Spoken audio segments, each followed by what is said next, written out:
I'm slinging brew at the headquarters, getting tipped out with pre-rolls and plastic pill holders. With that being said, what's up, everybody, and welcome back to the world famous Do Work Podcast. I'm your host, Scientifixxx. This is episode 38. And every week I like to give a shout out to my sponsors, Red Eye Industry, redeyeindustry.com, redeyeindustry.com, redeyeindustry.com. One side for the brand, one side for the strand. If you go to the website, you can check it out. See the merch on one side, all the t-shirts designed by yours truly, EMRG3 Media. And the other side is all the strands that you can get for your medical needs. So you know what it is. Check that out. They deliver anywhere in the 559 area, maybe in the 209 if you want it right, but it's coming out. Check that out. Every week, I got a special guest. Every week I come back with something new, and this time it's something old and something new and something borrowed. If we're gonna do that, we had a marriage going on in there. Damn. But this is a returning guest, but and we got the blue. All right, yeah, a returning guest, but also a guest that's been a part of the show since episode 19, behind the scenes doing camera work, helping me get behind the scenes footage, locking down some of the interviews that we've gotten. So I want everybody to make a big round of applause for the man that used to break dance, then grew a mustache, then went and got married, then did Birdstash Media, is in the building. My man Anthony is in the building. Birdstash, you know what it is. Thanks for having me once again. Oh, yeah, no, definitely. Well, you're here every episode, but they don't know that. Once again, in front of camera. In front of the camera, yeah. So what's up, man? How you doing? Happy Saturday. Happy Small Business Saturday. If you guys in the Fresno area, the 559 area, Tower does a Small Business Saturday, once a month, every month, or every week? Once a month? No, Small Business Saturday is just a once a year. Once a year? Oh, that's it? Oh, okay. Well, we landed on the day. Shit. Happy New Year. And also, happy Latesgiving, everybody. Happy Latesgiving. This is our celebration episode. You thankful for what we have this year, thankful for what we got going on. No mean to interrupt the introduction to my guest, but you know, this is our episode. We had a lot to be thankful for this year. So yeah, to the left of me is my man Birdstash again. What's up, man? How you doing? Good. Hope everyone got nice and stuffed yesterday. Slept all night. Our day before yesterday, actually. I had two. We did ours the Saturday or Sunday before, because it was my brother's birthday on Monday. But we always do it the weekend before, so that way the fam can go, you know nice. What I mean? Yeah. And then it was me, my mom, my brother on Thanksgiving, so we just chilled. We usually have like 4 Thanksgivings every year. This year we were lucky enough to only have one.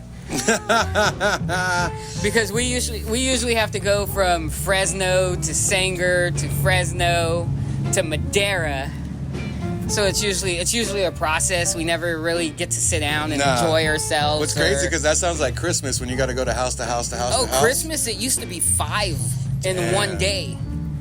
All those cities though, you got to go and they got to go in order. It was still the same thing. It was we would go to start out in Fresno at her mom's house. Go to my mom's in Sanger. Yeah. Then we'd have to go to my dad or her grandfather's back in Fresno. Okay. And then go to my dad's in Madera. And then we'd have to come back for our nightcap back in Fresno to go ice skating back with her family again.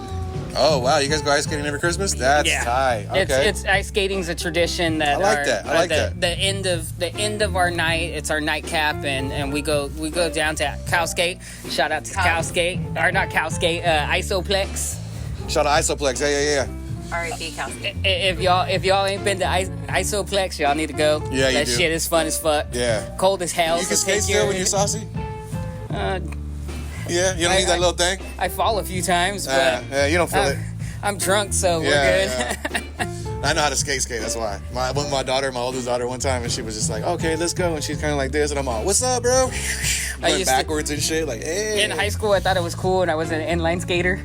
Yeah, me too. So I would rollerblade everywhere. Rollerblading. Skateboard. I used to ice skate all the time, so it's like I kind of got that little narrow-ish kind of like vibe. But yeah, rolling skates, and even roller skates back in the day before. I never fucked with those. Yeah, those are vibe, bro. But then, when everybody got inline and started doing... I never learned how to actually push myself on roller skates. So I'd always the same as... I would always just kind of just sit there trying to fight with myself. Wait. Hey, I was in the short bus in junior high. No, wait. It's the same as being on inline skates, though. Like, you know what I mean? Rollerblading is the same.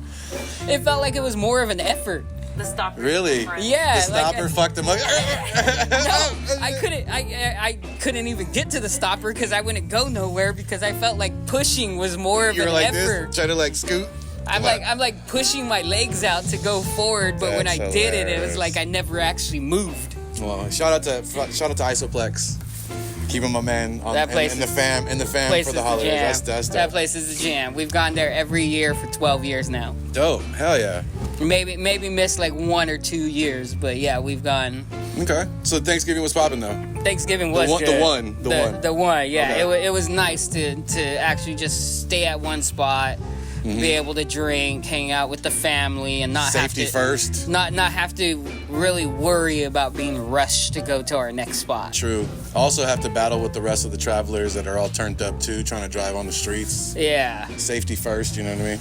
That's good. Yeah, we And were good just thing- in And Kermit good just thing chilling. this year Thanksgiving was at the house that we were staying at. Oh, okay. So all we had to do was wake up. I smoked a ham and got drunk, ate. And Oh yeah, I know. Give fell him the asleep. recipe because we talked about the recipe off camera. Give him the recipe. What was it? It was a fireball. Fireball, brown sugar, some pineapple juice, and raspberry barbecue sauce. And then that little powder glaze. That they yeah, had the with powder glaze that came with it. it. How was it? Because that sounds fire. That shit was fire. With the fireball in it too, gave it that little nice little good flame on it. It smoked for about 3.5 hours. Oh, nice. And I was worried about it at first because it was my first year ever being responsible for the ham. So And then you went experimental on them. yeah, after 3 hours, I hadn't started the glaze yet because I didn't want it to burn. Mm-hmm. So I waited until like the last 20-30 minutes of it, and at that point, before I put the glaze on, I started worrying. Because it started looking dry. Yeah. And you didn't know if you could like. Yeah, I didn't know if the glaze was gonna save it or not. Was it but wrapped in something or was it Nah, just sitting in the pan? Just sitting. Okay. So yeah, you wanted that good caramelization. Okay. So that motherfucker tastes good. Damn. I wanted that smoke. I wanted a smoky taste. Did it hit? Did it hit the way you wanted it to? Yeah, I even have a smoke tube when I barbecue, just so it adds that extra smoke. Okay. So, but yeah, it came out fire. Everyone loved it.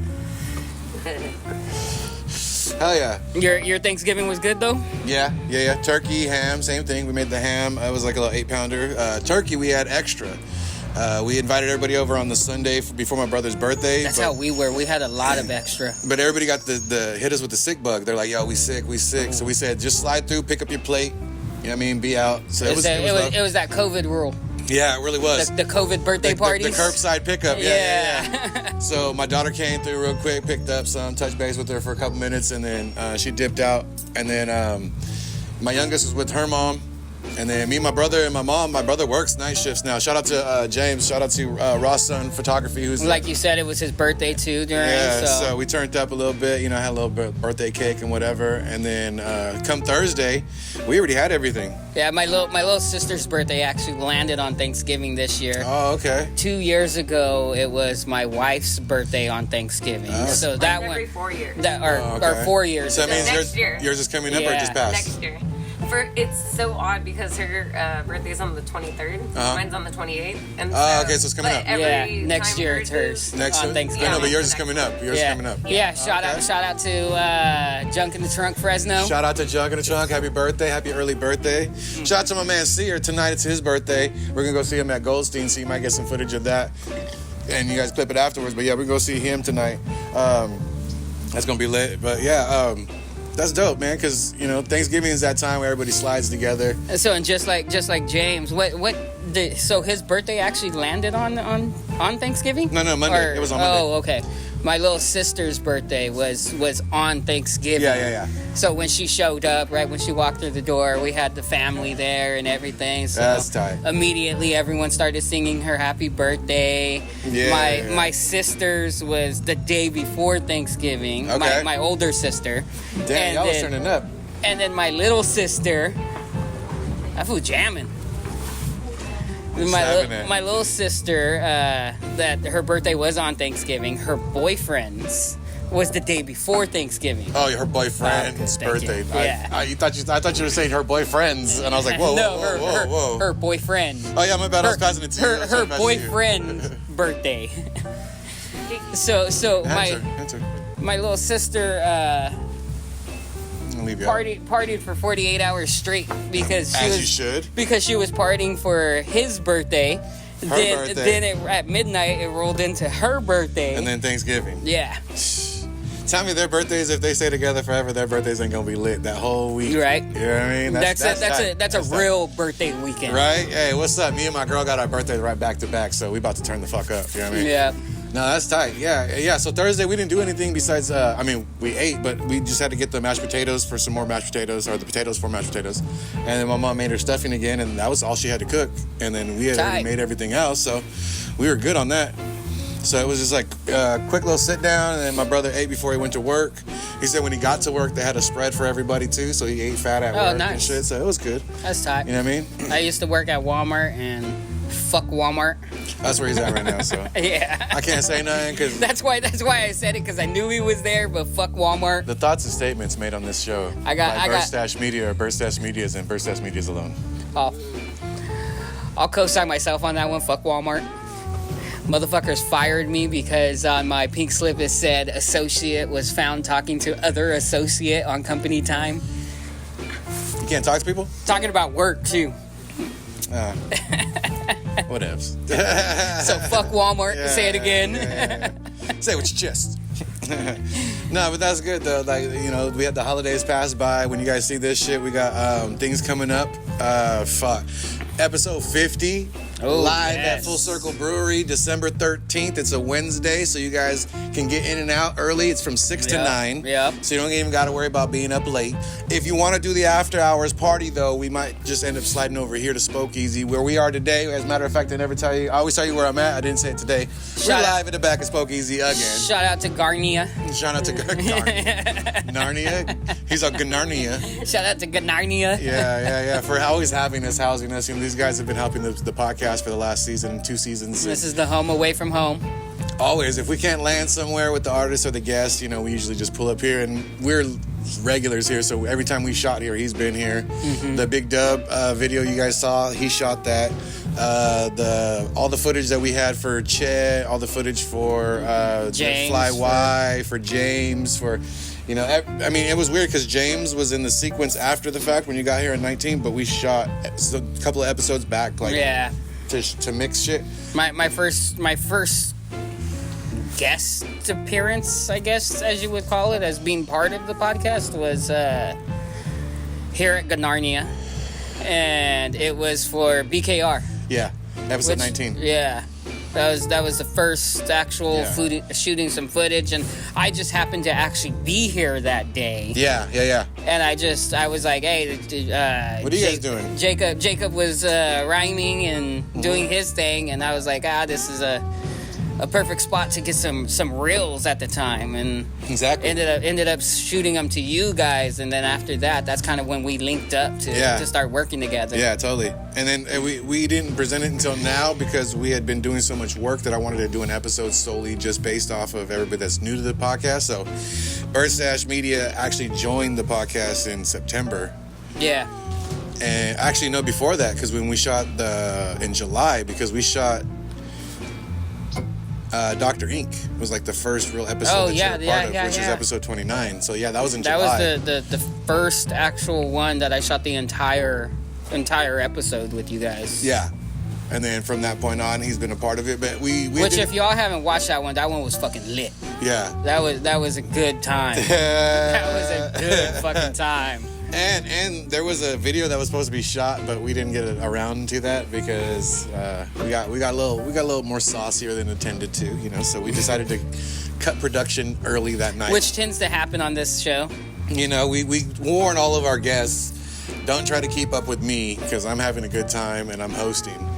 And they're sitting there having a good time trying to keep up, and we've had a couple of guests that end up too fucked up or too drunk or call it a day too early, or just are on the show getting drunker as you watch them, as Junk in the Trunk off cameras waves their hand, because we got there and she was buzzed. Yeah, on her episode, you can see the process of her getting drunk. It was our interview, and then all of a sudden it goes to us and Bookish, and then we come back with all you guys, and she's shouting out everybody.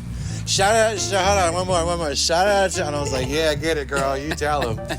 But yeah, it's just a good time because we want to sit down and have a great conversation. But us being on the show all the time, we already know. So I'm not worried about it this episode. Although it is. You should still put the disclaimer. Yeah. Just any guest that comes on the show, just know we're here to have a good time. We're here to smoke. We're here to drink. We're here to just talk about life and whatever you're going through. And half the time behind camera, I'm probably drunk as well. Oh, well, or drinking. Yeah. Yeah. And so, and then we have guests that even show up with, party favors too. And they'll be like, hey, we got more beers. We got more of this. Like, all right, cool. Let's roll.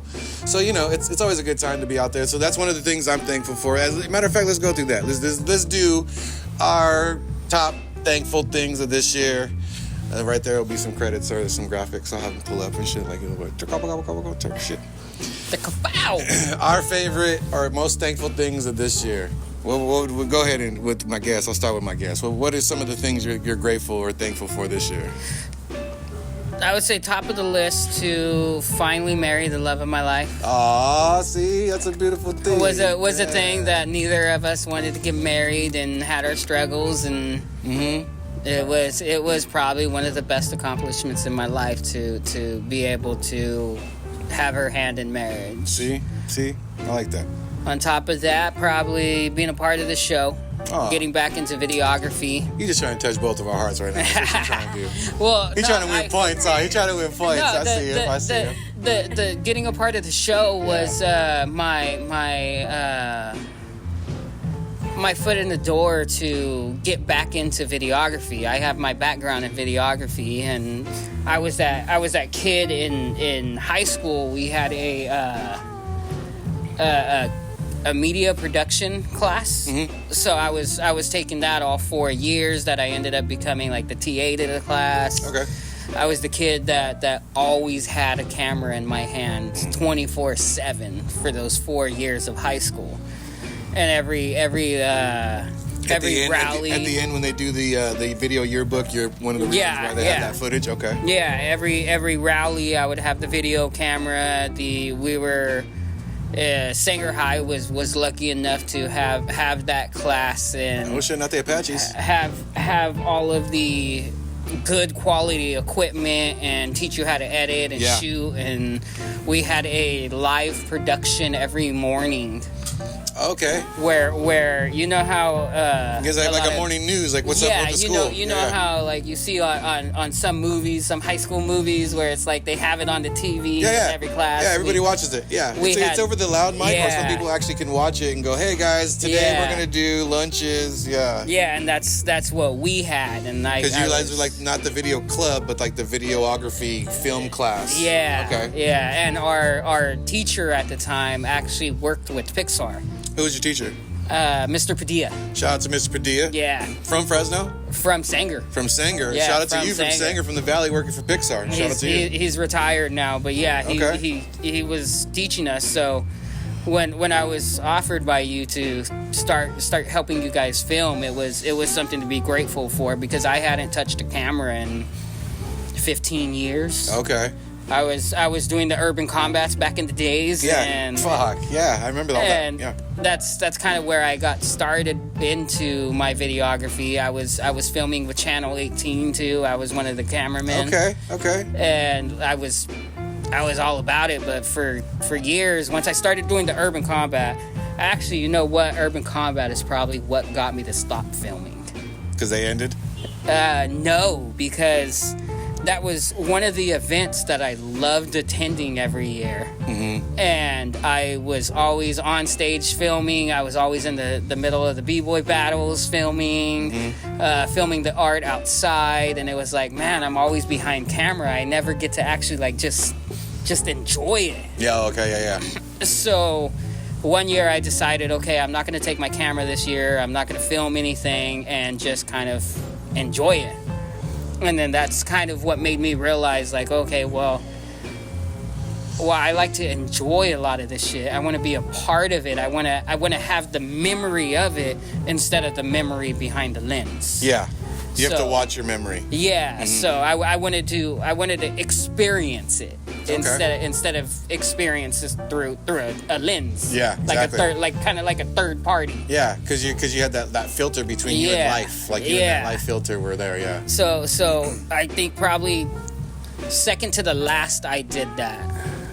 And then the last Urban Combat, I didn't take my camera again, and at that point I kind of became a party promoter and a DJ, and it was just like I just never picked up a camera again. Okay. So, but when you invited me to start helping shoot, this is why I'm grateful for it. Is it kind of gave me that foot back into the door to start doing it again. Oh yeah, well I mean it was much appreciated because this was just a one-man operation for the entire season 1 and half of season 2 because it was really just me just asking somebody, hey dude, you want to sit down in front of the camera and talk to me for an hour? Smoke some weed, drink some beer, and they're like, yeah, fuck yeah. And that's all it was. But once the Otis episode kind of hit and that 4-piece with Otis, TA, BKR, and the fee, it just kind of changed the whole platform and on the whole dynamic of the podcast itself. And the attention that it started to get. And when we started to work together, it made more sense because then that's when I even asked my brother. I was like, look, bro, I'm going to need you to do this. You got a camera sitting there. Your brother and I kind of teamed up with you right around the same time. Yeah. He came on at the Flywire episode. So again, shout out to my brother James. Check out Rawsunn Photography. He's not here right now, but we were going to do an episode with him next. So he'll probably be episode 39.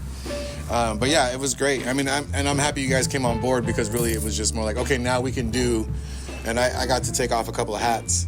Yeah. And not have to worry about certain, things. And there was a lot of episodes where I didn't even get footage of, or maybe 1 or 2 pictures of me and the person because my phone is the camera. I don't know if you guys know that, but my phone is the camera. I shoot on my iPhone. We're an all phone production. Yeah, I shoot on my iPhone 13. I cut everything up on Final Cut Pro.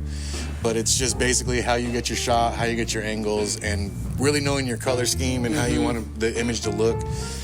It makes it this way. So I'm glad you guys enjoyed it this much. I'm glad you joined the team, bro. It was great when everybody jumped on board. Well, thank you. I'm glad to be a part of it. This year for me, it would have to be the fact that the podcast actually grew, like I just said, like it gained its own life. It became what I expected it to be. And the fact that episode 50, which is live at Full Circle Brewery, get your tickets at livemusiccity.com, or you can get your tickets at Full Circle, or you can just hit one of us up that are on the thing. Everybody's ats will be in the bottom of the description of this episode. But yeah, the fact that I can get to that's what my plan was last season, and it was just audio until the last 3 episodes. Was it really? Yeah. I didn't know that season part. 1 was all audio until episode 11, 12, and 13. And the final one was here, and I got my girl, I got Sneaks, and I got my cousin Chewy, whose birthday was around that time, to just slide through, and we just kind of did one right here. But I had intended that was a good episode. I intended everybody that was on the season to be there. Now this year, we did so much work, and the podcast got so much notoriety that I actually do have a majority of all the people that the were live 50th episode is going to be dope. Yeah, we got all the performers from the episodes. We got TA and Flywire headlining. Hella Fresno will be out there with some art. Yeah, so I mean, it's just the blessings on that. The podcast itself became. Season 3 is going to be amazing. You guys get looking forward to that. We're looking forward to that. We're helping build something great for you guys. There's also you got to add. There's also going to be a special guest appearance that night. Yeah, there's going to be a couple guest appearances and a couple surprises we have for you guys that are going to happen that night. So there's some shit going on. And then also the fact that things worked out business-wise for EMRG3 Media. We've gathered more things. You guys jumped on board. Having you and my brother on board has been a great additive to it and just made everything better. But the fact that my fam is straight, you know what I mean? My fam is straight. The kids are good. My mom's good. My brother's good. Everybody's doing great. Nobody's in some situations or shit. You know what I mean? There's no thing going on right now. There's no situation going on. Yeah. And you want to enjoy those gaps of life where there's okay, there's nothing going on. Don't sit there in fear. When is it going to happen? Don't worry about it. When it does, we're all prepared. Just enjoy the fact that the wave is mellow right now. Just ride the train at the time. Yeah, just be in the ocean, bro. Don't worry about the waves. Waves calm down. Now it's just chill time. We've talked a few times where when we used to write, jumping on the train and just ride it, not knowing where you're going. Just enjoy life. But it also feels good that the end of the year now feels that way, to where it doesn't have that holiday stress. It is really just, we know what Christmas is going to be like. Thanksgiving it was amazing. Oh, I don't know. I stress over Christmas is going to be, but really, we're just really looking forward to December 13th, live at Full Circle Brewery, episode 50. This shit's going to be dope. So, yeah, those are the things I'm thankful for this year. Oh, I got Wolfgang. Wolfgang's a part of the fam. You know what I mean? Shout out to Wolfie. Wolftard. Wolfus Tuffus. So who's all I already know, but for the people that don't, who's all performing that night? For episode 50, we have Brandon Freeman, Kinsey Rose, Higher Up Seer, Kelly Warner, The Kid Ghost, Homer from MTMK, Big Dub and The Rockman, Flywye, and TA The Handful performing. And guest appearances. And then guest appearances by some people, because we have some things we're in the works with. Comedy-wise, we have the Migos of Comedy, which would be Byron Campbell, Wheezy the People, and Sick Rick Martinez. They're all going to be there, sprinkled in. We haven't had them on the episodes yet, but we are going to have them next year, or in season 3. Then vendors-wise, we got Chef Rob coming back to cook up some food for you guys. Doing some live food. Yeah, well, on his episode, he cooked up for us on that one, but this one he's going to be cooking outside in the back. Plus, shout out to Third Eatery, which is his restaurant that just opened in Clovis, or is opening. Nice. Maybe when this comes out, it'll be open. Nice, good for him. But he'll be able to bring some of that food and that flavor to the background, so you guys can get a taste of that. And if you guys like what he's doing, check out his spot. I don't have the address on hand right now, but I will give you guys that in the description. We also have Cocina Mocajete that will be out there cooking up her own dishes. I'm not too sure what the menu on that is yet, but we're working on that. And then my boy Whoop Can Cook. Whoop Can Cook. And then for vendors, we have Hella Fresno, we have Zeph Daddy, we have Bumble 16, we have the Pirates, and we have Red Eye Industries that'll be in the building. And then we also are doing a clothes drive, so we're collecting clothes for families in need. So anything you have, from school supplies for children to adults. Even if it's just a one single roll of toilet paper. Yeah, any housing, any toiletries, anything that'll help a family in need during this season and the holidays. We're collecting every event we have every month. We'll be promoting that event, and we'll be doing the same thing for every event, so get ready for those. But we're rolling out. We're going to be working with Super from the Ink Palace. Yeah. And we'll be working with a lot of different people in Fresno to create these things. We're called the Hotspot. Also Thrift Demon. Shout out to Thrift Demon. And also the anti-fentanyl movement.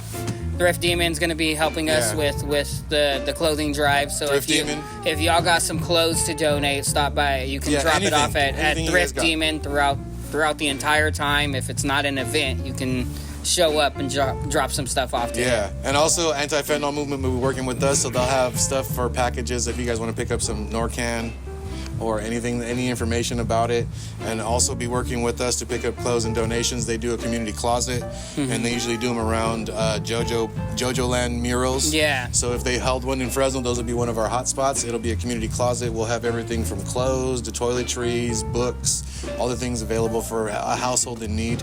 So be looking out for that. That's part of the thing. Also, it's my mom's birthday, so shout out to my mom. Mom. And also didn't mean to cut you off. No. Happy birthday, Mom. Yeah, see? All right, you're good. For the fentanyl events, do you guys actually hand out fentanyl?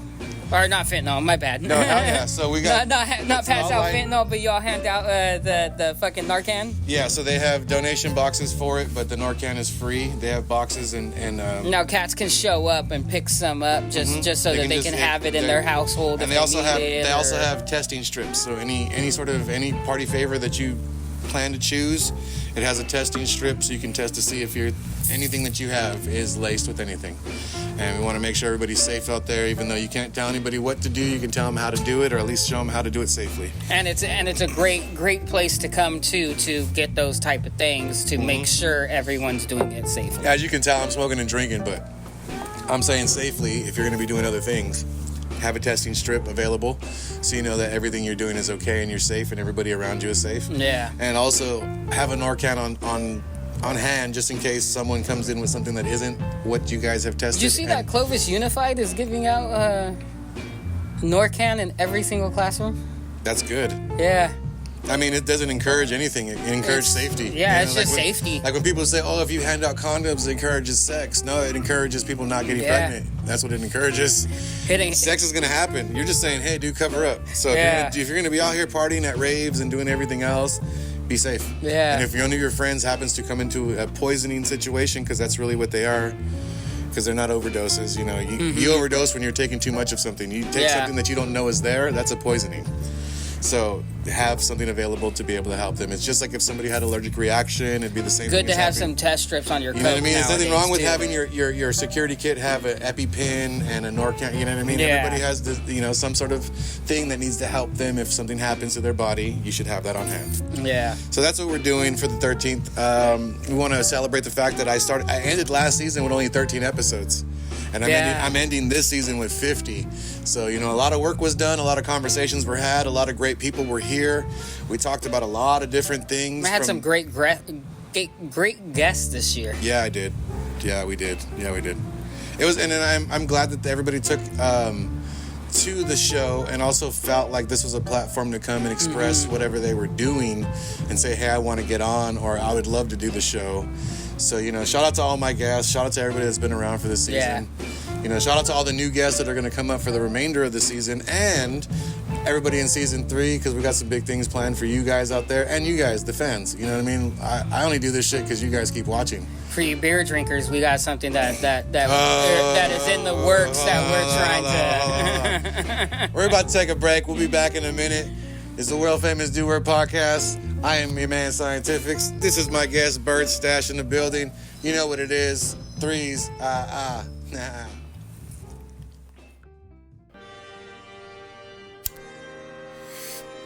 What up, everybody? It's your man, Scientifixxx, here to tell you about our new sponsor, Red Eye Industries.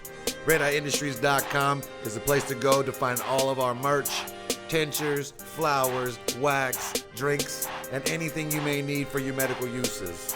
That's right, www.redeyeindustries.com. And tell them your man Science sent you.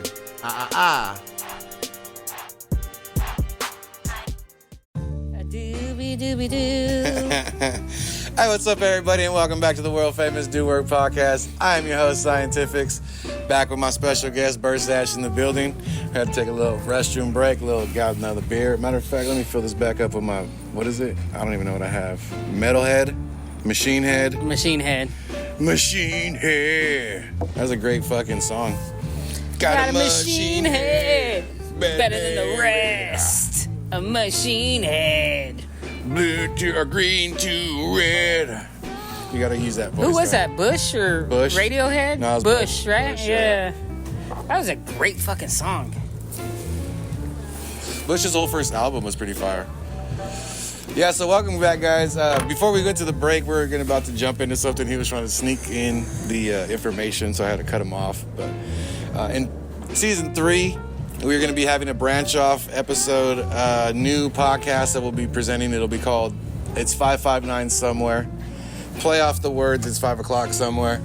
What we're going to be doing is we're going to be going to beer houses, local breweries, and interviewing the people that have the beers either made in-house or what specific brands they work with, so we can connect that interview. So say we have an episode where we come to Spokeasy, and Spokeasy's like, we just carry beer. So they show us the beer they carry, and then breweries and tap houses. Exactly. But the next segment of that episode would be us speaking to one of those houses. Yeah. So if they said Krell & Wolf, we'd be at Krell & Wolf talking to Krell & Wolf. If they said doing some sampling, Humble Sea, we'd be at Humble Sea talking to them, and we'd be sampling. Going behind the scenes. Exactly. Going checking into the out house, where they're talking brewing. about how they did it, how many years, the whole jump off. But really featuring anything that they got new going on with their brands and their tasting, because a lot of companies don't get the opportunity to get free advertisement when they're about to drop something. They got to put together a whole commercial themselves, pay for advertisement. We're like, no. You got a special sneak preview, drop it on that show itself. So it's 559 Somewhere will be coming out next season. You guys check out for that. Hosted by me and Birdstash. We will also have Eddie Garcia from Full Circle Brewery being our beer liaison in the way of he was supposed to be the other guest, and due to his work schedule increasing, props to that, is we have him now being able to just set up the brewery houses for us because he has a great connection to them. And on certain episodes, you will see him as a guest, so it's going to be a great thing to have him on board as well. But he will be the person setting up most of the interviews for the companies that we don't know yet. But for the most part, you guys will get an opportunity to see most of the brewing houses all the way from Northern California down to San Diego.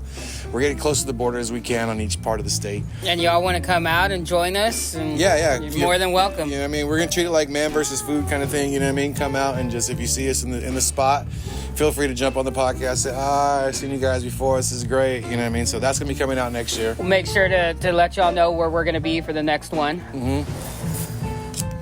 So, but yeah, it'll be good times where we can try some new local beers and get their background and the stories on how they started and why they started. Exactly. And what's the influences behind each beer? Yeah, because we talked to 411 last season, and that was kind of like the storyline is like, how'd you guys even come about? Because we know all brewing houses don't start from a brewing house. They start in bedrooms. They start in fucking garages. You know what I mean? Like kitchens. You go and buy your first kit from fucking Ben Como. No. And then you fucking go home and you start. Y'all don't know where Ben Como is either, and you're interested in when to start.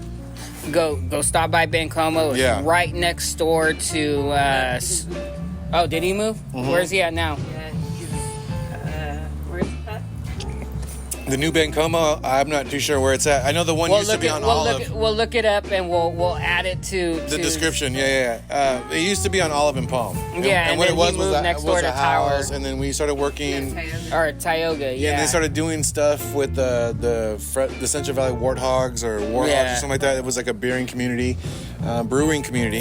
And then, that was where you got most of your supplies. It's where you got, if you started off in the game. If you were in Fresno, he is the number one spot to stop. So shout out to him. Actually, when we were talking about it, me and Eddie, Eddie was trying to get him to be the very first actual guest of that. Oh, that would be dope. To start from there, going to Fresno brewing houses. Yeah, to start from the ground up. But, it's just to tell everybody's story. Everybody starts somewhere.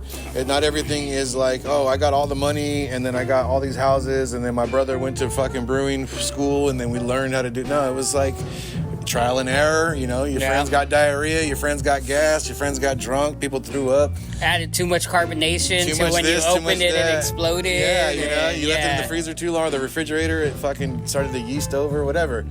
But it was just that. So that's what we want to cover, is talk about how brewers, establish themselves as a whole and how this, we can now sit down and enjoy their cans, their beverages, their taps, because of what they, dreamt of and how they became. And that's what the Do Work podcast does. So that's why it's a good addition to have it as a branch off, is because get the story behind of each beer you're drinking. Exactly. And you want to know how, if you were to start, how would I go about? Yeah. Or what are the trials and tribulations I may face? They all vary per story, but still, How you fucked up to get to where you're at. Exactly. So, yeah. So that's coming up next season. So you guys look out for that. Excuse me, I'm burping. Look out for that next season. It's 5:59 somewhere. Also, let's bring it right back one more time. December 13th, get your tickets at livemusiccity.com or get your tickets at Full Circle Brewery, or you can hit me up or you can hit him up. If you guys have our IGs, everybody's IG will be in the bottom of the description. Birdstash Media, spelled like a stash jar. But yeah, so let's get back into so what you got going on. So with Birdstash Media this year, besides getting on the podcast, what has it brought? Because I know that you did a couple of shows. You got some footage for a couple of things that came to Fresno that were big in itself. Yeah, the biggest show that I was grateful to do was Souls of Mischief. Yeah. They brought me on stage, backstage, everything. Got to hang out with them. Didn't get green room, but that's also because I didn't know there was a green room. Ah, okay. If I would have knew there was a green room, I could have got back there. Yeah. But the Souls of Mischief show was dope. I got some footage of Planet Asia, BKR, Turban, Fly Y. Fly Y. Shout out to Fly Y. Shout out to Fly Y for 3K on the episode, bro. We're up there, bro. That was one of the biggest. That is the biggest episode this season. So. That was a great conversation too. Even the Patreon stuff. If you guys haven't looked at the Patreon stuff, that's some really good information on Fly Y with some some backstories that he even admitted himself that he's never even really shared with people. Yeah, I never told. before. He's like, man, I never told nobody this, but statute of limitations. I'm good. I'm Yeah. like, all right, cool. Tell your story, player. Yeah, so I did that. I've also shot some TA the Handful. Where was he at? Doughface. Okay, shout out to Doughface. Shout out to TA. Some more BKR. Working with BKR to do a music video, and also your boy The Fee to do a music video. Salute to all my guys. So yeah, I've been. It's since I joined the podcast, I've been grateful enough to link up with other cats and do some big things. Like I said, when the biggest show I shot was with Souls of Mischief, and that happened like two months ago maybe. Yeah, August. And I still haven't released any of that. It's just backstock that I'm holding on to, because I don't want to be that person that like you put everybody was at that show for 2 weeks straight, everybody sharing what they got, and I don't want to burn out people with like, oh well, I already seen that. Well, too, we were talking about this off camera, like the people don't know, but yeah, we're working on getting websites for everybody on the actual podcast. So the podcast will have a website, then each one of us will have a page within said website, but then on individually, everybody have a website. So then a lot of the footage that he's gathering probably be a year-end wrap-up. You know what I mean? But we're working towards those things. So also, we're going to put up a GoFundMe. We're looking to get next season. We've worked up enough. We got the cameras, we got extra stuff, but we're trying to get extra things for the podcast to build up.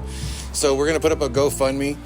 We have a set goal of $7,500. Anybody who gives in to promote or donates gets something out of it.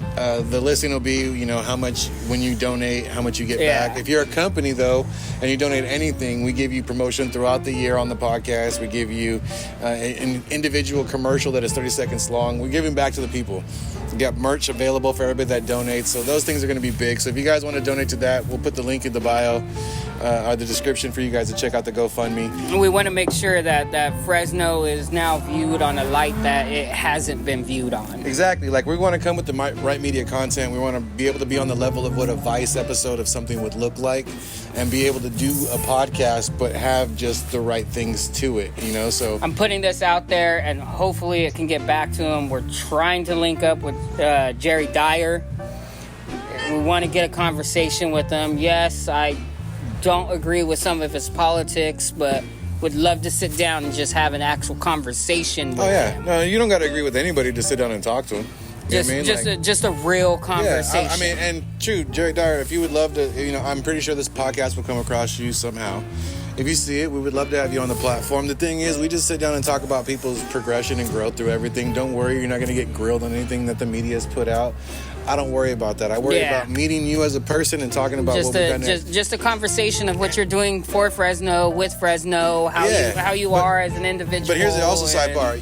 We've also interacted with each other several times throughout the years, so I'm pretty sure if you don't remember my name per se, you remember the situations in which we met, so that's good too, because we do have a background, so that's good. Yeah. And not in a negative light. I wasn't arrested or nothing like that, where I was like, and this motherfucker got me. No, it was, we had met in places where we were doing things together. So if anyone has a connection, please please hit us up. Also with the GoFundMe popping up, also with the new podcast popping up, also with but yeah, that's good that the shows that you've been doing brought that. I say all that to go back to the fact that you said thank you to being on the podcast, but then again it just gave you the lane to get back into media in general and going to shows and saying, hey, let me gather some content.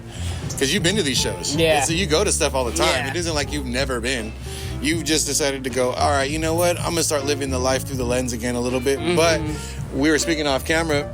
When he is behind the camera and over here, because he's told me he's not normally on the camera, I could see him. I notice him.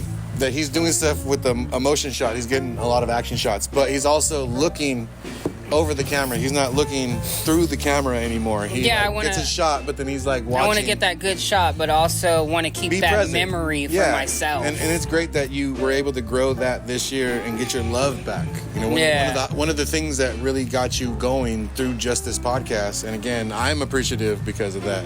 Because again, the podcast is just me talking to people, just chilling, hanging out. Yeah, but we built a great thing here, and I hope next year and the years following that we are able to continue to give you guys great content and be able to build off of our knowledge of what we know, how to make film. And that's what I enjoy about working with you on this podcast is we've a couple of the guests on the podcast have actually been me bringing them on. Yeah, totally. And you have given me, since I've joined, you've given me full reign on footage. You've given me full reign on guests. The concept behind it. Luckily enough that we caught on to what we want for what you wanted for the concept of the podcast. Mm-hmm. That was just happened to be lined up with what my vision for it was. Yeah. That we just we just kind of linked up and just clicked and just realized like, okay, both of our views were exactly what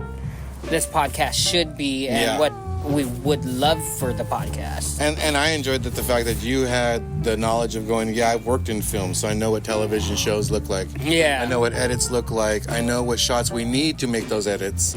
And also give that direction, because there's a lot of times I'm on this side of the camera. Like you said, you're usually on that side. Yeah. I'm on this side doing that side action. I'm going, okay, now when I get this, I go in post-production. Okay, now I got to do... So it's great to have, that knowledge and just, and honestly, I respect what you do and how you brought everything to the table, because everything you've done has been great. Your view on everything, your vision on everything, your camera angles, the stuff that we've been able to capture. Thank you. Yeah, we've been lucky enough to link up that exactly what your vision was was the same vision I had going into the future. Also, next year, you guys be looking out. If you guys need anything, Birdstash Media, bro. Like, if you guys need live action, I have a background in it. I have my degree in media arts. He's doing quinceañeras. He's doing I actually do want to get into weddings. Weddings, I want to start doing weddings. Weddings are good because you can literally make a wedding cinematic. Yeah, like you shoot. I don't want the typical wedding. Like I want your wedding to look like this summer a TV show production. Couples, one man, one woman. I don't know about that dramatic, but I want to mic. How are we gonna do this? I don't know. I want to mic up the bride. When love is the only thing you have to survive. Like that type of shit. I want to mic up the bride and groom and the wedding party and the parents and what you're doing, get the live footage. Okay, so here's where my input comes in, and anybody that's watched the episodes know Golden Goblin Gang, Goblet Gang. I watched 90 Day Fiance. And they have gold goblets on that show. It's kind of like that. What I want to get. But getting into the fact that you follow everybody's procedure to the thing. Yeah. You want to get those moments where it's just like, oh my God, I'm so excited. Like those audio clips, but also, like I said, make it cinematic. She's getting dressed in slow motion. They're putting the thing on her. Typical. His boy's helping adjust his. You know what I mean? Typical wedding videos are boring, bland as hell. But see, I'm so weird with it. I'm like, also, it sounds like an NFL commercial where they're just like, every Sunday, Sunday. No, when they're doing the NFL films, and it's just like, every team has to face their obstacles, and it's just like she's getting ready, and that horn shit, and then they're just both like da, da, da, da, da, da. I would love to get in weddings and do more cinematic things. Because I get what you're saying though, because if you make it personal instead of a traditional wedding video that you pull out once a year and it's like, oh, okay, I watched it, but that was kind of boring. But that's dope because you said you don't want to live through the lens, so in that moment you're scripting out, how am I a part of your wedding? Yeah. Like, where do I lie in this? I want to make sure that I am a part of your wedding, so therefore when it comes time to you watching it, you feel like you're watching it through a guest view. Anthony was watching us the whole time. Yeah, I was just Here like is his picture I of was us. just like your cousin that was there. But the dope dope part is that you get to put together the clip and they watched their whole wedding going, this is what you saw? And you saw us getting married like this? This is beautiful. Like, what the fuck? That's the dope part of a cinematographer, a videographer. Like, I like that. So weddings, what else? I'm gonna start doing music videos. Like I said, I'm talking to BKR and okay. your boy The Fee. So we'll start doing a music video. Okay. Also, shout out to my man John Holiday. Okay.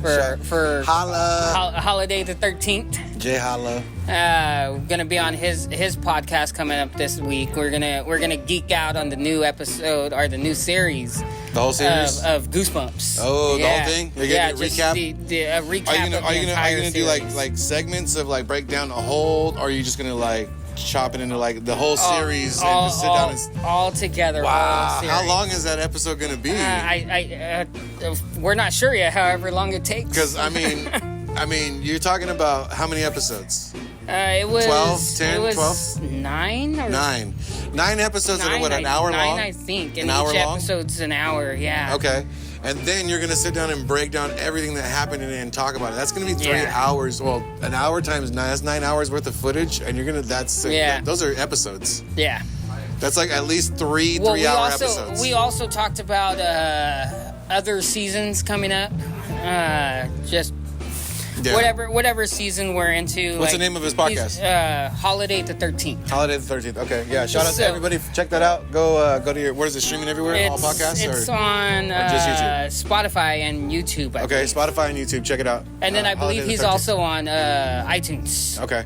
Oh yeah, if it's on Spotify. It's on iTunes. Yeah. So we're talking about future. He's a big comic book nerd like I am, and we're talking about other series like comic series or Goosebumps series or stuff like that. To get together in the future and actually talk about do an episode of a show. Ooh, that'd be nice. And then at the end of the show, do an actual recap of the entire series. That is tight. I like that because this is bringing light to something that a lot of people are going to be fans too, and because like my cousin Allie, shout out to my cousin Alicia. She has the wrestling podcast that she is here on Wednesdays. Oh, okay. You know Al? Oh, okay. That's my cousin Alicia.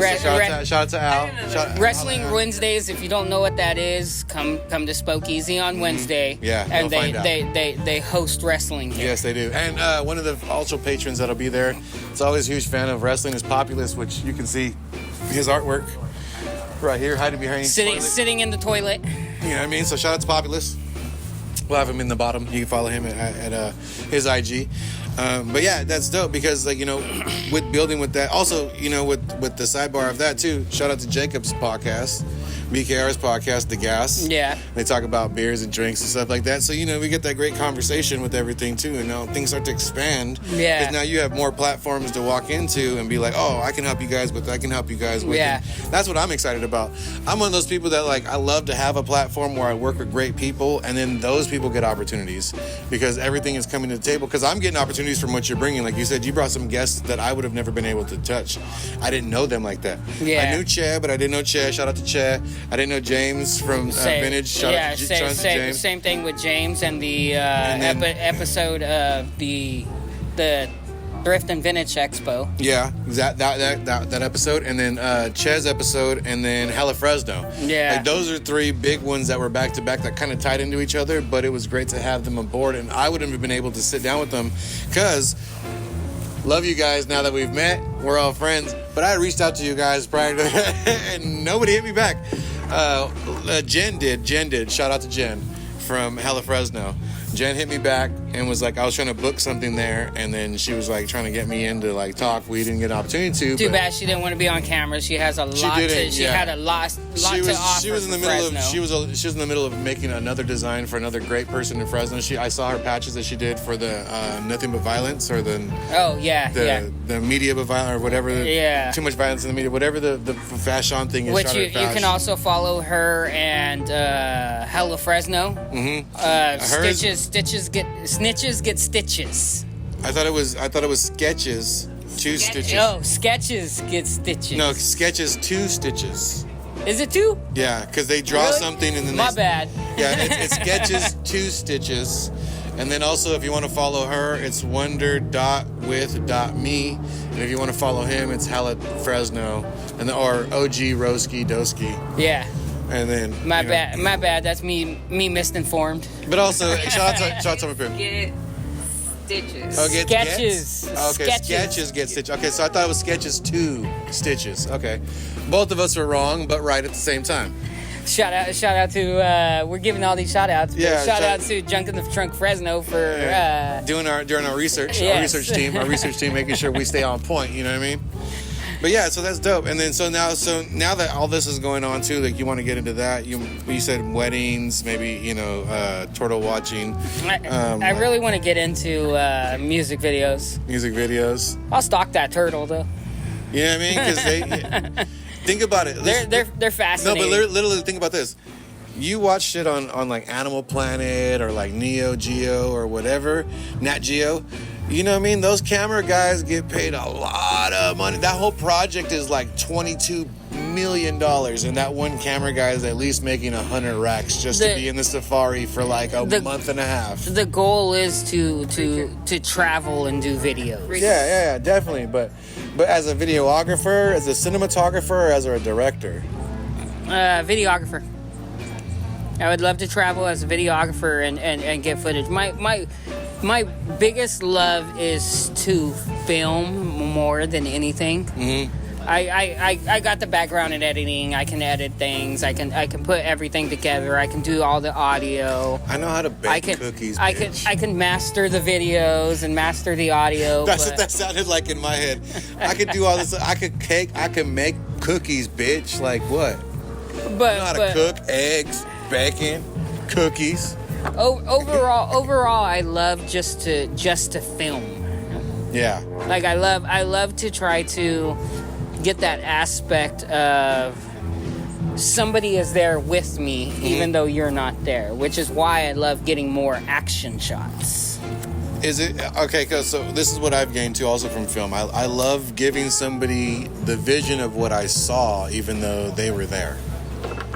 Yeah. Is that? And I think that a lot of your creativity comes from that too. It's like you get the opportunity to show them themselves, which is like in a way that you saw them, and they're watching themselves, going, "Whoa, that's beautiful," or "Oh man, that was dope," or like, "Man, I killed it," and you're like, "Well, that's the way I shot you."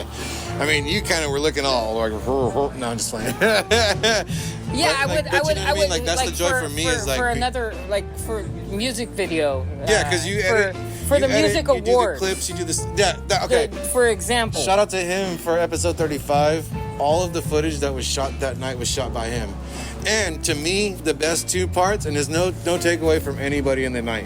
The whole episode was amazing. The best 2 parts for me, though, were the intro to Mysteries, I'll Beat a Bitch Up, and all of Baby Sal's set, but just the way that they were shot. Not to say anybody's sets were better than anybody's. Everybody's sets were amazing. Just those 2 were shot very well to where that looked like a video when Mystery came in, because you came in through the fucking front. I sit down. Then you walk through Billy Sales and his girl. Yeah. And then that dude starts dancing. Yeah. And then all of a sudden it's just her on stage, and then I'll beat a bitch up, and then just the flag behind her, the stage, the everything. Then we go to Baby Sales, and it's the same thing. It's like the whole setup is like, oh, you go from the drummer to her to a clip on stage where everybody's phone's out and they're doing this, and then she goes back to the drummer, and then it fades out, and it's just like. Yeah. So he shot that thing. If you guys don't know, he shot that thing. Yeah, and it's more of a I want the people that are, whenever you watch my footage, I want it to where if you're watching it for the first time via YouTube, Instagram, whatever, I want you to feel like you were actually at the event. Or if you're a performer, and I'm on stage, I want you to feel like I'm on stage, but you're looking at your footage as if you're someone in the crowd. But they get the first-hand view, too, because you're on stage. You're not in the crowd. But then you also clip to being in the crowd because you do action shots. That's why I keep that's why every time I've described it through the whole episode, I keep saying action shots, because a lot of people don't know how to move around the room and still be present. I want y'all to feel like you're there. Exactly. That's what I'm saying. That's why I call them action shots, because you're able to catch the crowd. You're able to catch the artist. You're able to be on stage. You're able to be off stage. You're able to be backstage and get the interview right afterwards. And just, you know what I mean? Things like that. A lot of videographers don't get the opportunity to do that. We, as the podcast, have gotten the freedom to walk wherever we wanted to, which thank you to everybody who's allowed us into their building. Thank you to the music awards, the SoCal Music Awards. Yeah, Ernesto and everybody in the music awards. You guys were very very welcoming, and gave us our passes, gave us everything. Not just the actual passes, but the fact that we can do anything in the show. Yeah, you guys told us that whatever we wanted to do was not off limits, and just treat it as if we were at home doing something. Very true, and I hope that we did the episode justice with the footage we got and the way that I edited it. You know, we did it was a team effort. But hope all the artists liked it. Exactly. If you like it, reach out to me, Birdstash Media, like I said, spelled like a stash jar. Mm-hmm. And I'll shoot all of you guys all of the footage I shot, all raw footage. You want it edited, I can do that as well. If you're shooting all the video, I got Final Cut Pro. We could together, I can edit some shit. I'm just saying, hey, just look out. It might be a thing.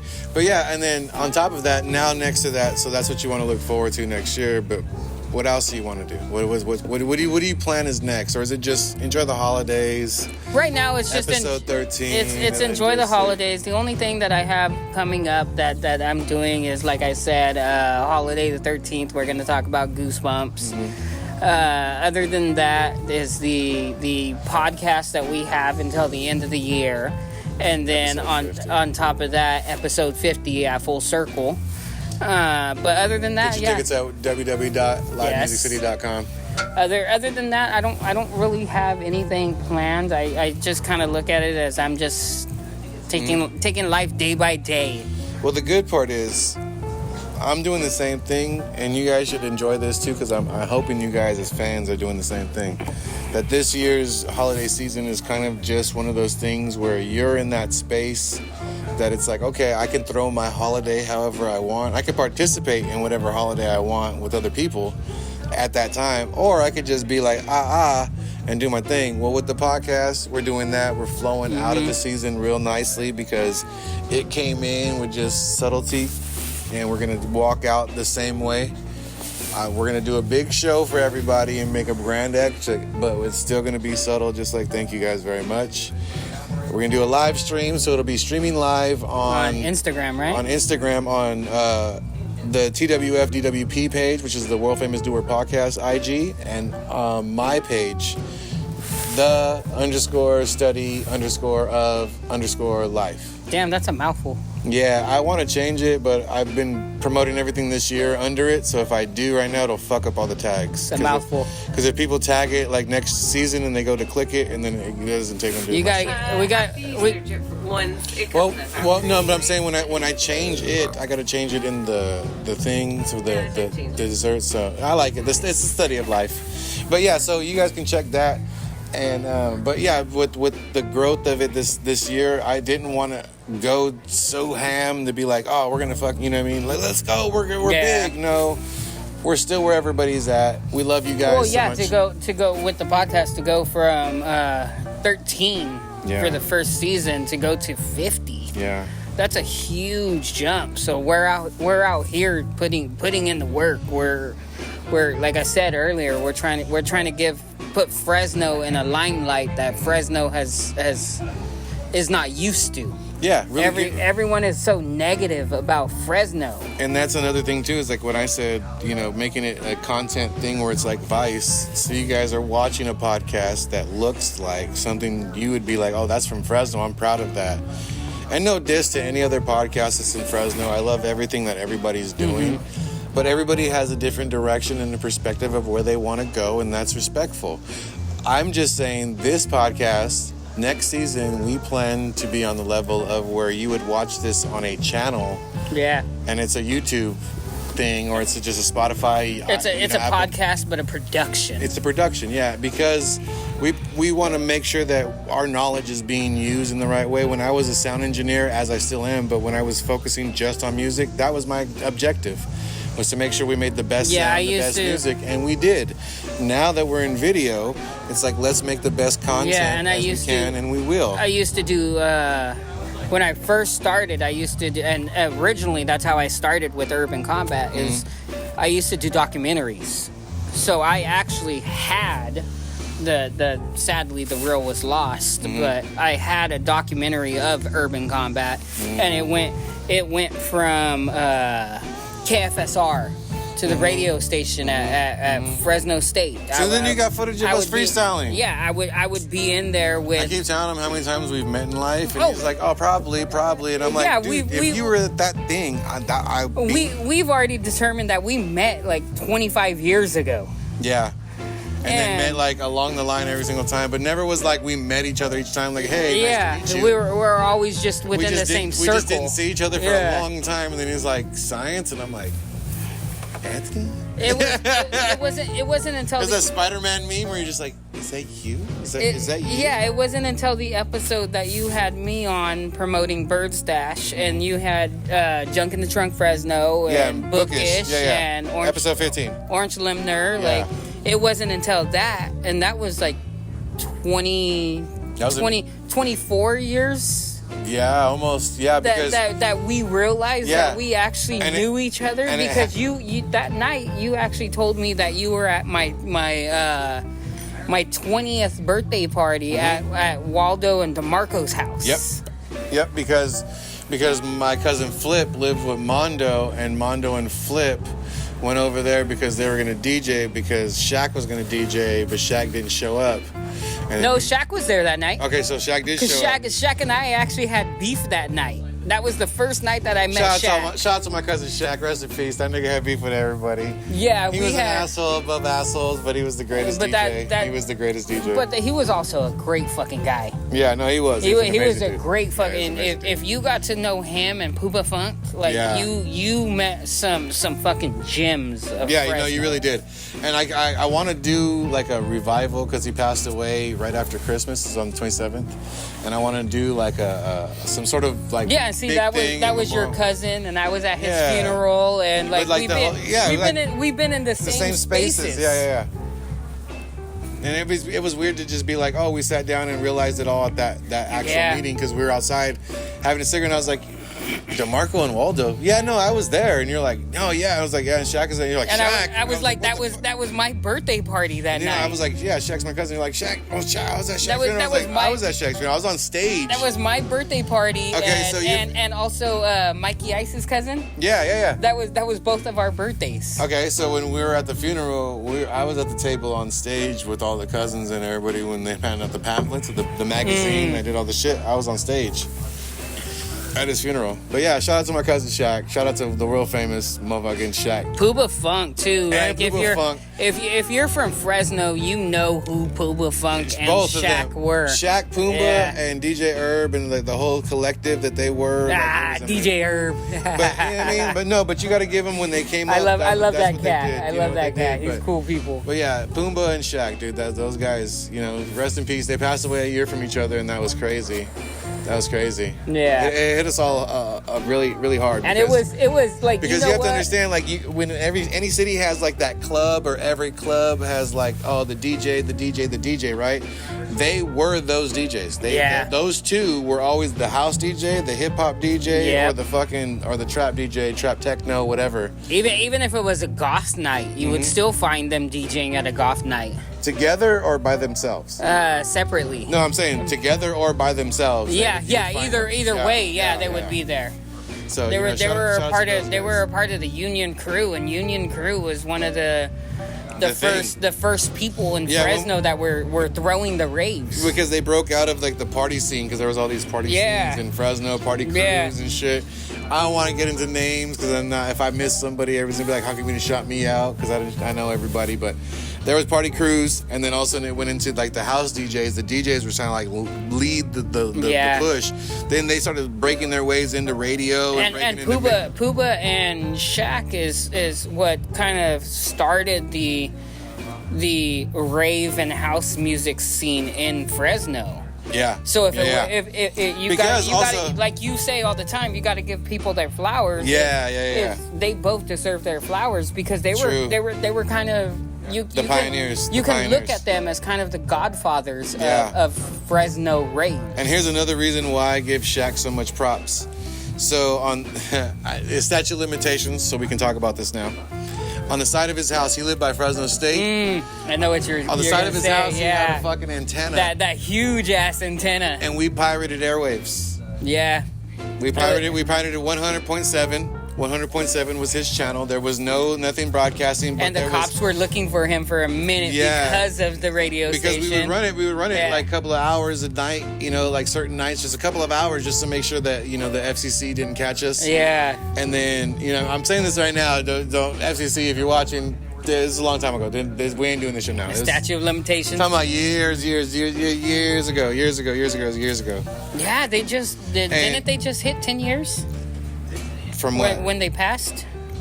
Passed what? Him when they both passed away. Because they both passed away within the same year. Yeah, no, 2009. 2009 was for SHAQ and 2010 was for Pumba. So we're looking at 13 years. And so I don't want to say I'm going to wait till the 15, but I mean, I might do something next year. Because this year it's kind of like we got this got so big that we focused on this, but this is why I said all that to get back to this point. Last year I wasn't able to put all my guests together. This year I am. Next year I want to put together a celebration of what we've done in Fresno, what we've promoted in Fresno, how many conversations about Fresno hip-hop, graffiti, everything, and then have everybody present for that as well and have them be kind of like, well, hey guys. In the future, I would love to find a spot to where we can put on, and this is the first time I'm talking to you about it, is we can put on like a festival of Fresno. Oh yeah. And everybody can Wing Chung tonight. Yeah, and everyone that is doing things in Fresno and everybody that loves Fresno for what Fresno is. He said make our own Grizzly Fest is basically what you're saying. So make the TWFDWP fest. Even if it's not anything like that, just a gathering. No, it's that. The do work fucking festival. Yeah, like just because it's of people who do work and people. Yeah. You keep saying gathering, but I mean we're looking at like 500 people, right? Hopefully, yeah. That's not a gathering. Gathering is like 20 people.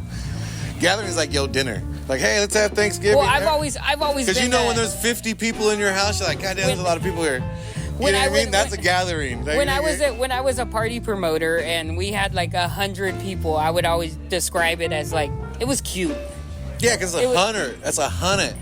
But 100. We just said 500. That's a completely different number. But yeah, it's a huge gap. But even 100 people at an event. 100 people is good. It's still a very successful it's solid event. As fuck. No, but I get what you're saying because if we're looking at to get 5, 100's like okay, that's cute. We started.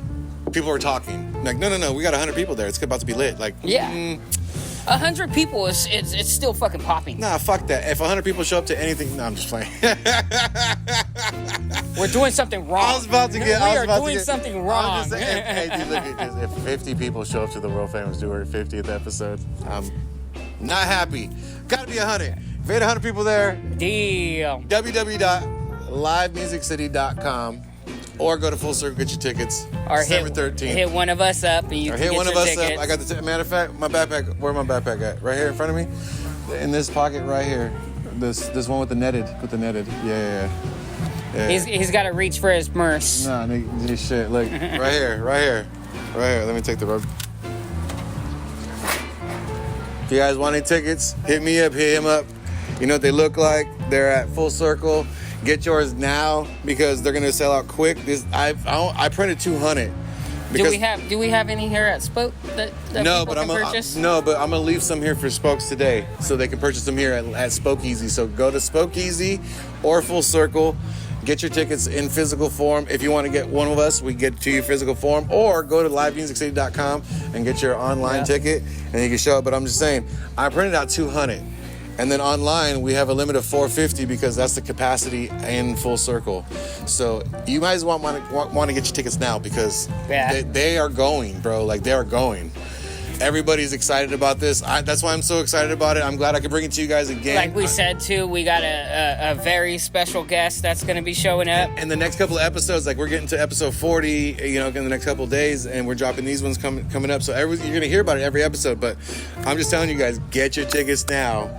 They are selling out. It's not one of those things where I'm saying, oh, keep buying them because I'm trying to advertise because we're not selling tickets. No, they are going. They are going to be, this is stacked. This is 50. I had 200 printed out. It's 50 that I have left. And then I have whatever's online, and I only limited it to another 2 because they said 450 standing room at Full Circle, all the way packed out. No tables, no nothing. I said, all right, well, I'll guess like 300, but the way the fan base is looking, the way everybody's reacting, everybody's coming around like, yo, I'm going. The Facebook and Instagram posts has 150 people that are interested in going or saying they're going, and then already my ticket sales online are showing that, and our personal ticket sales are showing that. So get your tickets now. The shows are going to be nice. It is. It's going to be live, bro. It's going to be a good time. You're going to sit down and watch the people get interviewed again, talk about what they've been doing the rest of the year. We'll be hosting the podcast as the night's going on, and it's a live stream, but also we're going to record it and then also edit it so that you can see it around the Christmas time. You should watch the whole thing. But if you're there, if you're not there, that's cool too, because you can check it out on the live stream, watch the whole show. There will be a pause after every hour. It's a 3-hour show, so there'll be a pause for about 2-3 minutes. So if you stay on the live, don't leave the live. We're just gonna go blank so we can reset the cameras because it allows IG to reset us. That's not us. That's IG. That's doing IG. That. Yeah, exactly. But if you're able to watch that and you remember it and you want to see it, we're gonna save those clips too. Put them on the IG as highlights before we actually drop the episode. Yeah, so you'll see later on. It's gonna be tight, dude. I'm excited about this shit. I'm just saying. You'll see the night through my eyes, and I'm gonna be doing some crowd surfing, and you'll be able to see it as you're there. I mean, crowd surfing as walking. Oh, because I was like, as soon as you said that in my head, I was like, damn, that means I gotta jump off stage. But we do get enough people to do some crowd surfing. Yeah, I will do some crowd surfing. The crowd will be full. I'm just saying, because as soon as you said that, I said, damn, I'm gonna jump off stage. If you're doing crowd surfing, hey, what's up? Oh, like, hell yeah, that'd be tight. That is a guarantee that I will if we do have enough to do some crowd surfing, I will jump off and do some crowd surfing. Please do. But yeah, and I'll have the camera while I'm doing the crowd surfing. Again, headlining the whole shit, TA the Handful and Fly Y. Then we still got Big Dub and the Rock Man. We got Homer from MTMK. We got the Kid Ghost. We got Callie Wunner. We got High Up Seer. We got Kinsey Rose, and we got Brandon Freeman. All different genres of music from Fresno. All amazing artists. All guests of the episodes of this podcast this season, and I want to give it right back to you guys. Even Brandon Fraser is Fraser or Fraser from fucking The Whale. Fucking Migos. Oh no! Also the Migos of comedy. Byron Campbell. Byron Campbell. He said Brandon. Sorry, Byron. Yeah. The Migos of comedy will be in the building, which is Byron. I've had a couple, so Byron my Campbell, bad. Byron Campbell, Wheezy the People, and Sick Rick Martinez. These guys are hilarious. They've been doing a set. They're about to get back in the field and start doing runs again. They were doing the shit for a while. They had circuits. They just got back Club 1, so if you guys catch them at Club 1, check that out too. That's going to be lit. But yeah, so the show itself is going to be jam-packed with a bunch of stuff for people to enjoy. I just want to give back to everybody. And then, like we said, those guest appearances. Yeah, but the thing is, too, if you never caught any episode at all, never saw any of them, just caught episode 50... Great night. You pretty much saw the whole fucking season. Great fucking of night. Who was there, and then you can go back and see what the fuck is going on. We'll have every guest from this season out there. But also the vendors is Chef Rob, so we're gonna be outside talking to Chef Rob. We're gonna be, you know what I mean? So I'm gonna make sure that we go outside and go talk to him like off stage. I'm gonna go like, hold on. Putting her on blast. Hopefully we'll have Junk in the Trunk Fresno out there too. I'm waiting. Apparently I gotta donate this sweater because in the back. In the back, look at in the back. There's no way I would turn around. I would sell it. You got Bart Simpson. And you guys know, we've been talking about this a couple of times, that she's a huge Simpsons fan, so... We got an entire room dedicated to Simpsons. At the end of this episode, I'm going to do a jersey swap. I'm going to go ahead and donate the jersey to the cause. But when we take our break, she's going to have to go to the car and get my other sweater so I can put that on afterwards. Yeah, because it's fucking cold out here. It is really cold out here. But we're going to take a break real quick. Come back with our last segment. Thank you guys so much for being here. This is episode 38. I'm your man, Scientifixxx. This is the world famous Do Word podcast. This is Birdstash Media in the building. You know what the fuck it is. Threes, yeah. Yeah, bitch.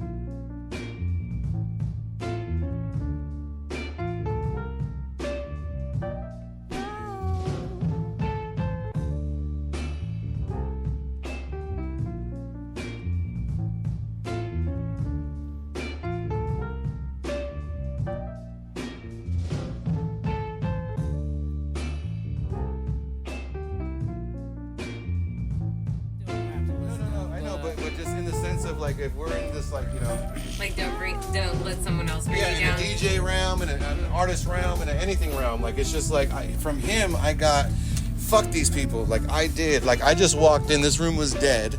I walked in, plugged in 2 fucking turntables, grabbed my crate, went and made this fucking party happen. Fuck you guys. And you guys are trash because your room was trash. You have a whole business, a whole ass business.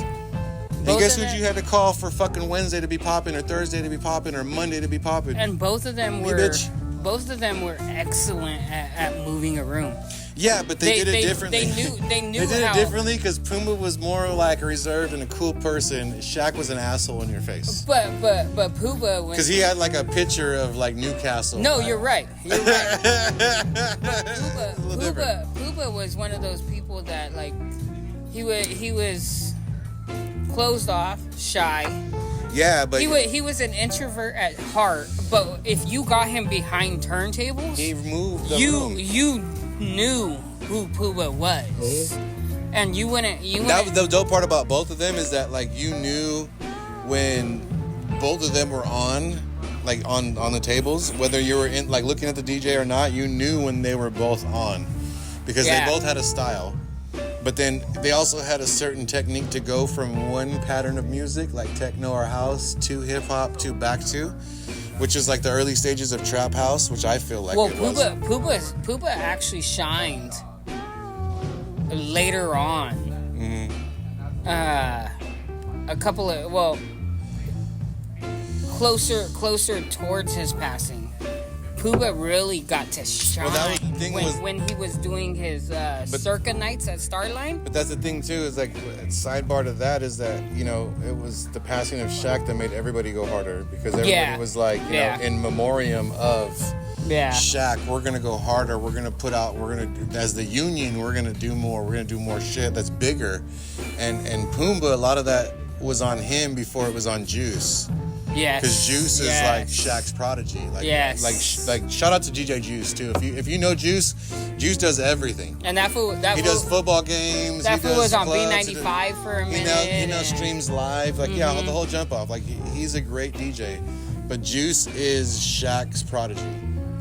And Pumba and all them, like it was just a different style. You could tell what was going on. Like you could enjoy that's the dope part about the union was you could listen to the party all night long and it would be house it would be different every single DJ had a different style, but it was still the vibe. Every single DJ with their different style brought on one unique thing. Yeah, so if we can recreate that and bring exactly, and that's why if I remember right, they started out because they were like, what if DJs had a union? Yeah, and that was around the time, that was before the Scratch Pickles or around the Scratch Pickles. It was right around the Scratch Pickles. Where all these DJs started to collab together and start becoming a function. But these guys were on the difference of not. And if y'all don't know about the incredible Scratch Pickles, y'all need to look that shit up. Yeah, please. Shout out to my man Cuber. Shout out to my Mixmaster Mike. Mixmaster Mike. Mixmaster Mike was the Beastie Boys' DJ. Yes, he was. And also shout out to everybody that branched off from the Invisible Scratch Pickles, which would be like the Executioners. Yeah. And other DJ groups like that, of that nature. But yeah, these were different DJs. These were like what New York and LA had, where it was like a set of house DJs or local DJs that ran the club scene. Like we said earlier, they were pioneers. They ran any scene that there was. They started out with their underground like parties. If you saw a flyer and it said a house party, they were on it. If it said a rave, they were on it. If it said this new club in Clovis, they were on it. If it was like a new club in North Front, if it was an East Side Front, it was during their peak, during the Union peak. Mm-hmm. It was very hard to not see them. Yeah, totally. They were everywhere. They were, each one of them individually or as a group. And then Herb started with B95, and Herb was a part of Union. Yeah. And when he started with B95, he brought literally every single person. And that was during the time of. But then again, too, SHAQ was we were on 100.7, so we were pirating airwaves. So you know, and we were doing hip hop nights, house nights, rave night, like we were doing whatever he was DJing that night, and then we would get on like a Saturday and just talk our shit, which was like our 90.7. But you got to you also get on there and be like, yeah, what's up, everybody? Blah, blah, blah, blah. You also with even with, it goes back to Union with you got to give him the respect of when Herb started the at B95, he started Nocturnal Transmission. Yeah, he did. It was every Friday night starting at I believe it was 10 o'clock at night till 2 in the morning. No, it was 11 to 2. It was 11 to 2. 11 to 2 because it was nothing but music to get ready for your night. Because 9 to 11 was the fucking slow jams and dedications. Like, oh, okay. You know what I mean? So okay. Like, wah, wah, wah, wah, wah, yeah. Wah, wah, wah. Hey, shout out to, you know what I mean? Like, everybody had that voice, you know what I mean? Everybody's dedication was like, hey, shout out to my boyfriend. Or, hey, you know what I'm saying? My phone. Yeah, Love Line's dedication. Yeah, I remember that. But then they came on. But, that's dope that we were able to do that. And also, with that being said, what's up, everybody, and welcome back to the world famous Do Work podcast. I'm your host, Scientifixxx. This is my man, Birdstash. We were just talking about some classic stuff that you guys need to be up on par. Like I was saying, we wanted to do, I want to do something for SHAQ and Pumba. I know SHAQ's passing day because it's my cousin. I sadly don't know Pumba's, but we can figure it out and plan something within a section. I know it because to do something, but I would like to bring this back to life to where people understand that, you know, Clubhouse and everything DJs that exist now, they're dope. I'm not dissing anybody. They got Serato, they got all this other shit. I have his date on. But in my head, if you guys knew SHAQ, this is what I hear. Fuck, fool. We're just gonna push buttons and shit. Fuck. I don't even gotta carry all this shit with me, fool. Fuck. Like, actually, fuck. That makes it so much easier, fool. Pumba, and another reason why I have so much love for Pumba is when I was DJing, other than DJ Jordan at TWFDWP Records, which now lives in New York and is running a shout out to you. Running a liquor and wine store. Oh wait, what? You went from DJ Jordan that had TWFDWP Records. Oh, okay, yeah. And it was literally next door to Tower Records, next door to so it was. Yeah, I know Teasers, exactly. Yeah. It was Teasers, Tower Records, TWFDWP Records. Yeah. And I remember that guy. Yeah, I went in there with the old ass Elvis 45 that I just randomly got, and he gave me like 500 for it. I was like, goddamn. Other than DJ Jordan from TWFDWP Records, Pumba was, when I started DJing, Pumba was one of the ones that was like, no, come out, come DJ, come play my party. So I would have. Like as an opener? Yeah. Okay. He's like, so if it wasn't for Pumba, which is one of the reasons why I have so much love for him, is if it wasn't for him when I was DJing, him and Jordan, I wouldn't be able to have done some of the things I did. But look at this. I was lucky enough to open up for Bad Boy Bill, Donald Glaude, Richard Vision. Look how the universe works, bro. You were close to Pumba. I was close to SHAQ. Yeah. And these guys are monumental, right? And they were best friends. And then fast forward to us having this podcast and just coming together off the idea of photography and being present. And shit runs full circle. I'm saying, you know what I mean? It works perfect. So yeah, we're going to do that for you guys. Look forward to that. Look forward to it'll be next season. So in the end of season 3, when we do our end of episode, I don't know what number we'll be at. We got some big things that we're gonna work through the year to get you guys some great content. That's the thing. Yeah. Shout out to Spokeasy for having us again. You know, love these guys. Mike's inside doing his thing. I got the America. Gerald left a while ago. Did he? Not Jeremy. Jeremy left a while ago. Shout out to Jared. He knows what I'm talking about. Sorry, Jared. If he sees this, he knows exactly who Jeremy is. Every time I see him now, he knows I know his name. But the funny thing is, whenever I say, "Hey, Jeremy," he goes. That shit lasted a minute too. No, dude, it was all through the first fucking last season and this season, bro. I've been shooting here since last season. Yeah, this went up until a couple of months ago. I would say no. This was like episode. Because I was here that night that conversation happened. Yeah. And this was just a few months ago. No, this is when Pop was here. So this was it was in January before we had your episode. Because we were back here, and that's when I met you guys. No, it was after. No. Because in January I did a big old thing about Jacob, Jared, all this other shit, and Jeremy, and then I was like, and then Steven, and I was like, who the fuck's Steven? I even told these guys, who the fuck's Steven? So it was Mike, Steve, Jacob, Jeremy, and then Justin. Wait, who the fuck's Steve? No, it wasn't Steve. It was Justin. It was Mike, Jacob, Justin, and Jeremy. And then he goes, first off, there's no Justin that works here. I was about to say, who's Justin? And then third off, Jeremy who? And I go, oh, Jared, my bad. But then it always came out Jeremy. So for a whole season, it was Jeremy. No lie. I told him you were here when I met you guys. So it was right after the season finale. I go, hey, bro, we just did the season finale. Thank you guys so much for being here. And then somebody said Jared, and he said, yeah. And I went, oh, shit, your name's Jared? I was calling him Jeremy for a long time, too, before Jeremy, I actually realized he goes, what his name was. The first time we had that conversation, he goes, I understand. There's a lot of J names. It happens. Months forward, when I go, hey, Jeremy. No, dude, you know my name, bro. Like, don't do that.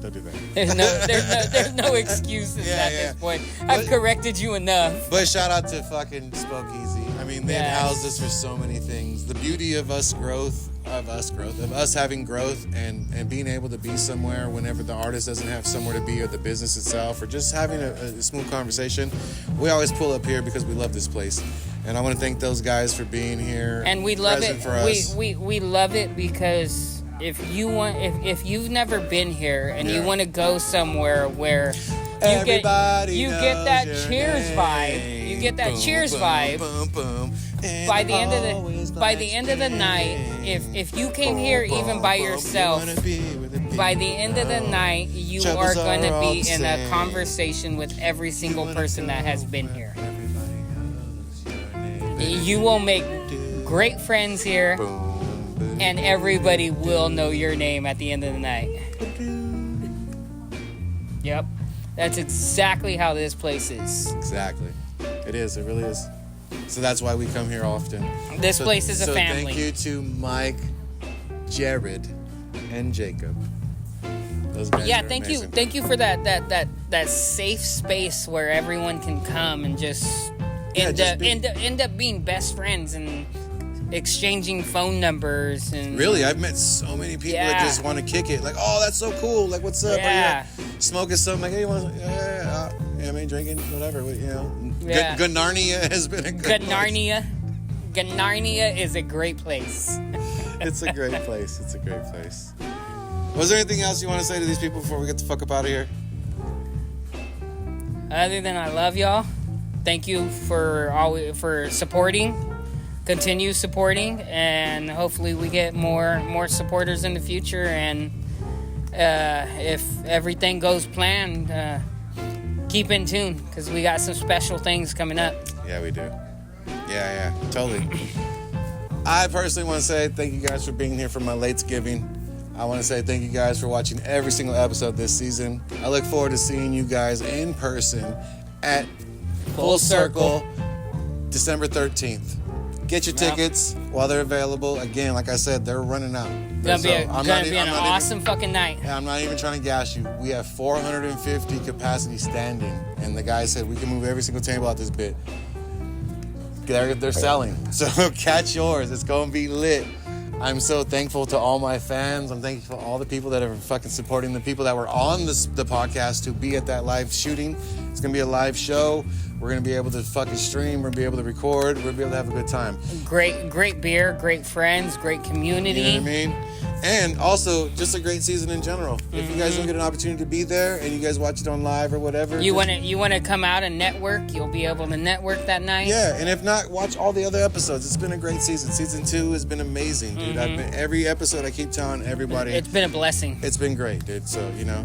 But before I go, I wanted to do a special thing for my friend on camera, which is do like a jersey swap type of thing. So I had promised that this sweater, particularly on a Hella Fresno episode, I was like, yo, your girl with the thing. But it might not have been on the episode. Actually, it was off camera. It was off camera. That was that B-roll. It's on the Patreon if you go on the Patreon. That was on that B-roll. But yeah, so I was like, this is what I'm talking about, right? So I'm on a fresh pair of black on black. You know what I mean? I'm looking real fresh like a coach and shit. And I was like, yo. He's on that pajama shit right now. Nah, I'm on that wrestling coach on a Saturday. Like, come on, everybody, what we do? But that's exactly what it is. Shout out to Junk in the Trunk for always being a super huge supporter of the show. Junk in the Trunk, Fresno. And always being a person of real collection and going, yo, if you got something for me, let me know. I'll get it, right? We've been working on one item for the past 5 years right now, and have still not been able to get it. We're getting closer, but I want to be able to contribute to the cause always. I told you guys that she stole some stickers from me. Nah, that was me that stole that shit. Yeah, for her, but yeah. Nah, that shit stolen for myself. But this Quickie Mart sweater was bought. It has an official Simpsons tag on it, so it is an official Simpsons. And as you can see, Bart Simpson is in the back. So for that, I'm going to donate to, because we're starting off. If you guys come to the December 13th, we're asking you guys to donate any clothing that we can to families in need. And if you can't, don't feel obligated, but if you can, please do. Yeah, anything. Toilet paper, toothpaste, going deodorant, towards such a great cause, towards Fresno community. Yeah, we just want to give back to these families, be able to provide for something. But with that, my first offering towards anything, I know it isn't going towards a family in need, but it's going to a collection in need. So I fucks with it. So first off, I got to untie. Make sure my hood. Okay. I didn't shave my head, so don't worry about it, guys. I gotta do the take the bra off thing.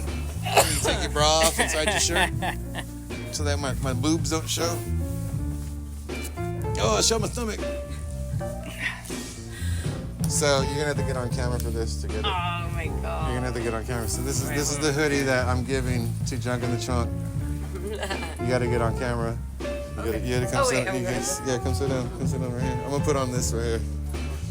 So this is the sweater that I'm giving her. It's the Quickie Mart. Thank the you. Squish. Hell yeah. It is an extra large, so I don't know how it will fit, but I don't know if in the collection you even care how it fits. I love sweatshirts. It's like my thing. Yeah. Extra size. But good to have you back on the show. Good to have you on the show for the last part of the segment. Hold on, guys. I'm getting fancy real quick. Here we go. Make sure we. I didn't want to make sure we match. Make sure we match. Yeah, I had to take off the black hat, put on the baby blue. But because we had talked about giving you guys a couple of wedding gifts. I have a couple more things for you that I'm gonna slowly creep in. As everybody knows, I'm not always on time, but when I show up, I show up. I told BKR I had them shoes for him for like almost a year and a half. Yeah, you told me you had the box of like Simpsons stuff for me since before that. Found it, still have it, and still pushing it. Guess what? 2024, you're going to be like, oh, we're doing the thing. And I'm like, here's the box. And you're like, yes. So we're good with that. But yeah, thank you for being here. Shout out to Birdstash for being here. He's back behind the camera where he likes to be. But we're going to end this episode with saying thank you guys so much for everything you guys have done this year. Shout out to you for the fucking, you know what I mean? And free Palestine. Yeah, and free Palestine, you know what I mean? There's a lot of chaos in the world these days. We've got to get love. Love is the biggest thing. So you guys take care out there. Make sure you're doing the damn thing. Love your neighbor, love your peoples. Always do the right thing. Threes up. You know what it is. Junk in the Trunk, Fresno 559. Birdstash in the building. Rawsunn, he ain't here, but shout him out. Shout out to Spokeasy. And you know what? fuck it. Shout out to you guys for the Saturday. You know, whatever you're doing today, have a good time. It's the Latesgiving, so I hope you guys are still relaxing with some foods. Saturday, Small Business Saturday. We crept up in this building for something. So you know what? Thank you guys for that. Supporting everything local, doing everything small business wise, because that's the way you gotta go. Love you guys. See you guys next week.